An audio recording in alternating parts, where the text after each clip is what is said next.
예수님을 따라가 머물며 연중 제2주일에는 요한복음서 1장 35절부터 42절을 읽고 묵상하고 나누고자 합니다. 복음서의 내용은 세례자 요한이 그의 두 제자에게 하느님의 어린 양이시라고 말한 오늘 랍비 스승님을 따라갔고, 그 제자들은 그분과 함께 머물렀고 그분을 메시아 그리스도라고 여겼고, 그 중 한 명이 자기 형을 그분께 데려갔고 그분은 그의 형에게 새 이름을 지어준 이야기입니다. 복음서를 비교해 읽으면 공간복음의 입장과 요한복음의 입장체를 알 수 있습니다. 요한에 관하여 공간복음은 세례자 요한이라고 부르고 기록하였지만 요한복음에서는 세례에 관한 말이 없습니다. 예수님 시대와 초대교회 때에는 유다인 사이에 여러 공동체, 교회가 있었습니다. 세례자 요한이 속한 공동체, 12제자 중 한 명인 베드로가 주도한 공동체, 예수님의 형제 야고보가 주도한 공동체 등등. 그 당시 공동체들은 여러 가지 이유로 구성원의 숫자가 줄기도 하고 늘어나기도 하였습니다. 세례자 요한이 헤로데에게 동생의 아내를 차지하는 것은 옳지 않습니다. 마르코복음 6장 18절 등 여러 가지 바른 말을 했다고 헤로데에게 붙잡혀 감옥에 묶이기 전후, 예수님께서 공생을 하시기 전후 세례자 요한의 제자들은 줄어들고 있었고 예수님의 제자들은 늘어나는 상황이 있었습니다. 세례자 요한의 공동체가 커지는 데는 여러 가지 한계들이 있었지만, 세례자 요한은 광야에서 들꿀과 메뚜기를 먹고 낙타털과 가죽들을 두르고 살았는데 어떤 사람들은 그렇게 살기를 원하지 않습니다. 랍비 어디에 묵고 계십니까? 38절. 그들이 함께가 예수님께서 묵으시는 곳을 보고 그날 그분과 함께 묵었다. 39절. 사람들은 세례자 요한의 외침과 예수님께서 말씀하시고 가르치는 것에 관심을 가지지만 세례자 요한의 생활을 따라하거나 예수님과 함께 묵지는 않습니다. 이런 점에서 세례자 요한의 두 제자는 나름대로 다른 사람들과 달랐습니다. 수도 생활에 관심을 둔 사람들은 수도의 문을 두드리고 들어가 살면서 그 수도의 삶과 자기의 삶이 조화를 이루지 못하고 수도회를 나오는 경우가 있습니다. 관상 수도회에 매력이 있어 들어갔다가 수도회의 침묵과 분위기에 못 견디고 나온 사람이 다른 수도회의 형제 자매적 분위기가 좋아 한평생 사는 사람들이 있습니다. 모 지교님께서 어렸을 적 아침에 샌드위치와 우유를 드시는 신부님이 부러워 신부가 되기로 마음먹었다고 사석에서 말씀하셨고, 신부가 된 후 샌드위치와 우유가 식상하여 지금 별로 드시지는 않지만 예수님의 말씀에 끌려 그리고 사도직을 하시면서 느끼는 기쁨으로 계속 교부 신부 주교 생활을 하신다고.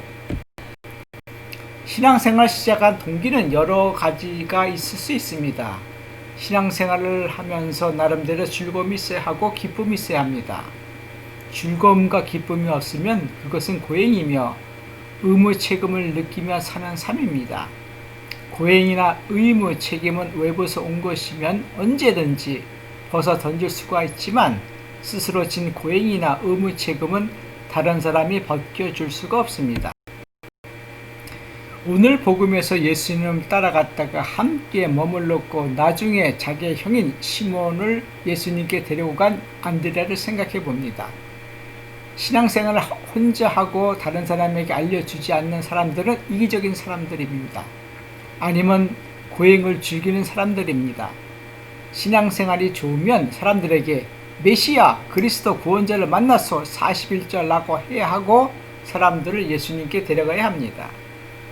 어떤 분들은 신앙생활을 고행으로 여겨 자기 자신은 고행해도 좋은데 차마 다른 사람들에게 고행을 강요할 수 없어서 메시아를 만나지 못하고 사람들을 예수님께 데리고 가지 못합니다.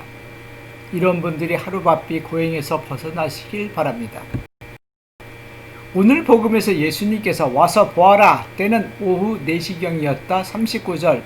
이 귀절은 유다 문화권과 우리 옛문화를 이해하고 있는 사람에게는 큰 의미가 있지만 다른 문화권인 그 당시 그리스나 로마 문화에서 그리고 요즘 사람들은 이해하기 어려운 귀절입니다. 유다인들은 아침에 해가 뜨는 시간, 아침 6시경부터 시작해서 해가 지는 시간, 오후 6시경을 12등분하여 놓았습니다.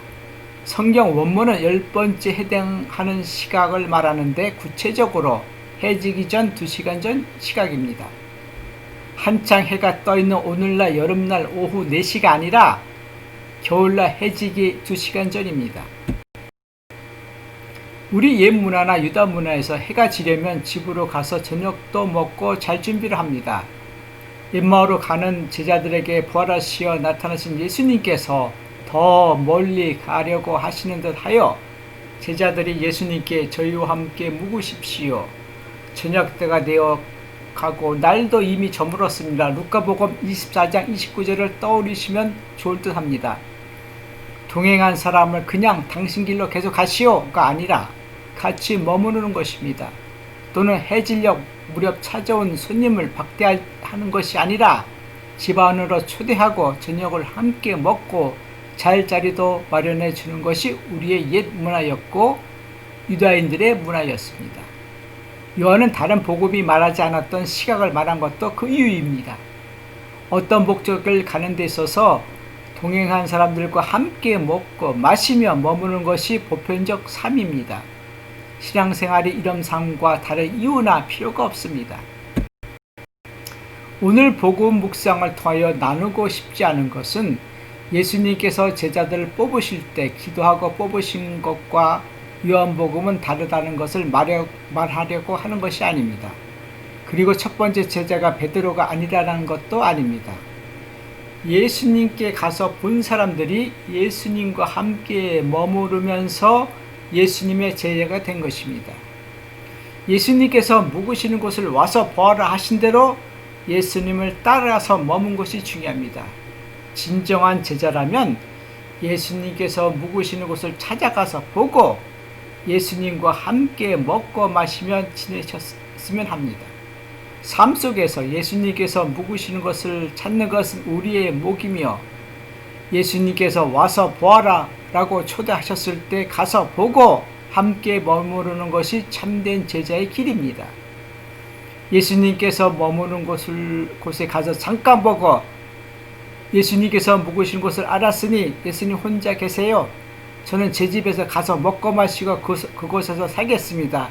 하지 않았으면 합니다. 고맙습니다.